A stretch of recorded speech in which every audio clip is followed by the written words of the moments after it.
Non, c'est des bons films, hein. Et celui qui joue vraiment bien, je trouve, c'est le professeur Lupin. Ouais, David Tullis, ouais.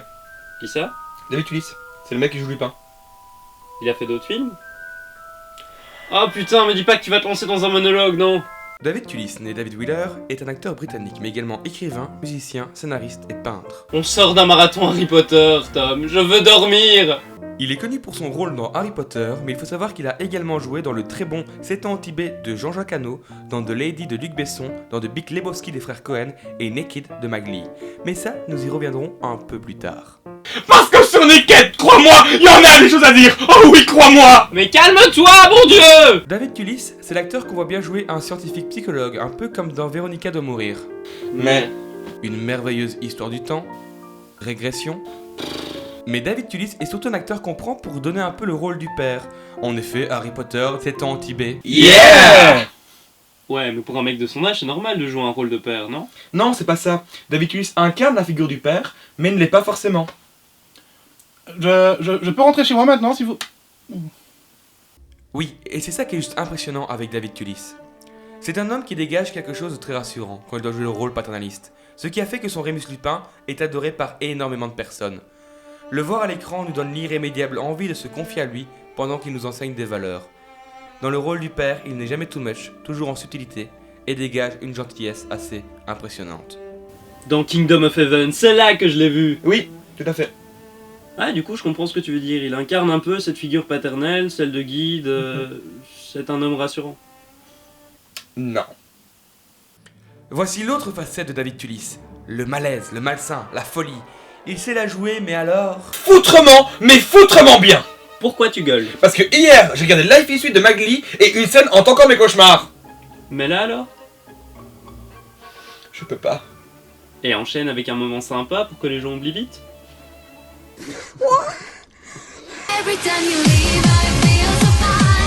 Le malaisant, ça le connaît. Par exemple, le taré dans Hysteria. Ouais, beau, allez. Mr. Nice. Non. Ouais, non, mais je comprends pas, je suis le seul qui a pas bluré ce film en fait. Ou alors le théorème 0 de Gilliam. Mais je vous conseille pas le film. Ouais, parce que visuellement ça reste intéressant, c'est du Gilliam, mais c'est aussi transcendant que Adibou. David Tullis est donc un acteur atypique, car jamais un comédien vous inspirant autant confiance à l'écran pourra vous sembler aussi taré sans avoir besoin de maquillage. Et qui pour moi, pour une raison assez bizarre, n'est pas assez connu. Voilà, c'était David Tullis. Bon. T'en meurs d'envie. Mais non. Si, tu rêves de faire un top 3 de ceux que t'aimes et de ceux que t'aimes pas. Mais non. Je te Ok, c'est ainsi, ça va, c'est bon. Ok, je vais faire un classement des films que j'aime bien de David Tullis et ceux que j'aime pas. Mais attention, c'est un ratio jeu d'acteur-film. Je m'explique. Parfois, un film sera excellent, mais Tullis pas terrible dedans. Du coup, je le mettrai dans ceux que j'aime pas et inversement. Voilà, vous l'aurez compris, c'est un classement personnel, ce sont mes goûts. Gangster number 1.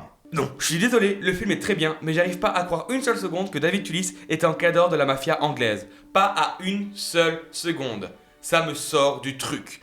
Mais c'est un film qui vaut le coup d'œil, vraiment. 666, la malédiction. Ou The Omen en anglais. Le film est creux, tous les comédiens ont l'air de se faire chier, ce remake est tout, mais tout sauf réussi. Voilà, c'était ma critique.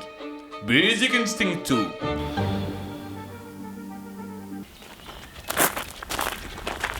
Bonjour, je suis le producteur de... Et au casting, nous avons deux merveilleux David anglais, d'un côté Morrissey, de l'autre côté Tullis. En plus, nous avons la magnifique Charlotte Rampling et la terrible Chacha qui est toujours prête à écarter les cuisses. Je vous laisse 2 jours pour terminer le scénario. Et de toute manière, vu le casting, c'est pas grave parce que tout le monde va se presser pour venir le voir en salle. Non, mieux! Je vous laisse jusqu'à demain soir pour terminer le scénario. Allez, au travail. Qui êtes-vous? Allez, grouillez-vous! Avant de commencer ce top 3, laissez-moi juste vous conseiller le court-métrage de Bonnie Wright, alias Ginny Weasley. C'est pas what we come, c'est pas what we go, où il joue encore une fois le rôle du père de substitution à merveille. Oh, et ah oui, dans ce top 3, on part sur des belles découvertes, on ne parlera pas des films les plus connus. Donc on oublie Harry Potter 3, Kingdom of Heaven et Anomalisa. Même si ce dernier est très bien. Mais carrément. C'est pas le meilleur film de tous les temps, mais l'ensemble du casting est dingue. Michael Caine, Ben Kingsley, Jim Sturgess, Kate Beckinsale, Brendan Gleeson.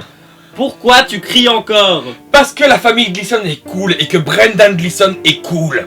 Donc Hysteria, c'est regarder un bon film avec des comédiens de grand talent s'amusant avec la folie de leurs personnages. Et ça fait zizir comme dirait ma grand-mère. Inspector Calls. Ça, c'est un téléfilm de la BBC adapté d'une très vieille pièce de théâtre. La pièce est vraiment sympa, mais ici c'est Tullis qui fait en sorte que ce soit en deuxième place. David Tullis jouant l'inspecteur froid, moralisateur, cherchant à comprendre la vérité, est tout bonnement impressionnant. Et quand à la fin il y a la fameuse tirade de cette pièce de théâtre, il glace véritablement le sang. If mankind will not learn that lesson, then the time will come, soon, when he will be taught it. In fire, and blood, and anguish. Il a réussi à rendre la figure du détective sage et énigmatique, tandis que dans les versions précédentes, c'était davantage un inspecteur sévère faisant son travail avec une dimension charismatique à la fin.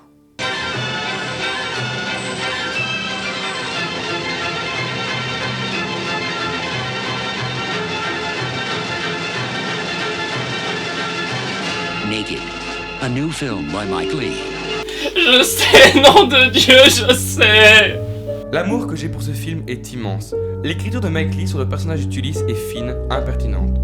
Son personnage, Johnny, est un connard fini et pourtant on s'attache à lui tout le long de l'aventure. À cette époque, Mike Lee et David Tullis, c'était une belle histoire. Tullis joue dans les petits sketchs de Mike Lee et après il a joué dans Life is Sweet où... Non mais sans déconner, je me remets pas de cette scène. Puis vient Naked. Consécration pour les deux, Tullis palme du meilleur acteur, Lee de la meilleure mise en scène et c'est mérité. David Tullis a, je pense malheureusement, livré la plus belle, la plus profonde et la meilleure performance de sa carrière en 1993. I've got an infinite number of fucking places to go. The problem is where you stay. You with me? Indeed. Et c'est pas parce qu'il n'est pas assez doué, comprenez-moi bien. C'est juste que maintenant, on le catégorise fort dans l'homme sage, le conseiller, le père de substitution. Alors que dans Naked, il a un rôle en roue libre. À chaque moment, son personnage peut partir dans un monologue long de 15 minutes. Un peu comme dans Divorce in Jack d'ailleurs, un autre film que je vous conseille. Et je vous assure qu'après 1h30 de film à suivre le quasi-monologue de Tullis, on avait encore envie de suivre son aventure. On avait encore envie de l'écouter durant 3 heures. Naked est, de très loin, mon film préféré. Et c'est grâce au jeu de David Tullis.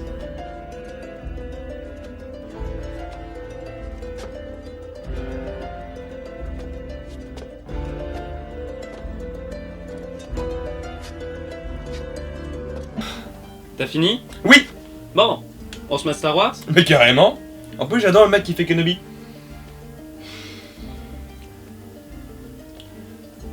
Comment il s'appelle déjà?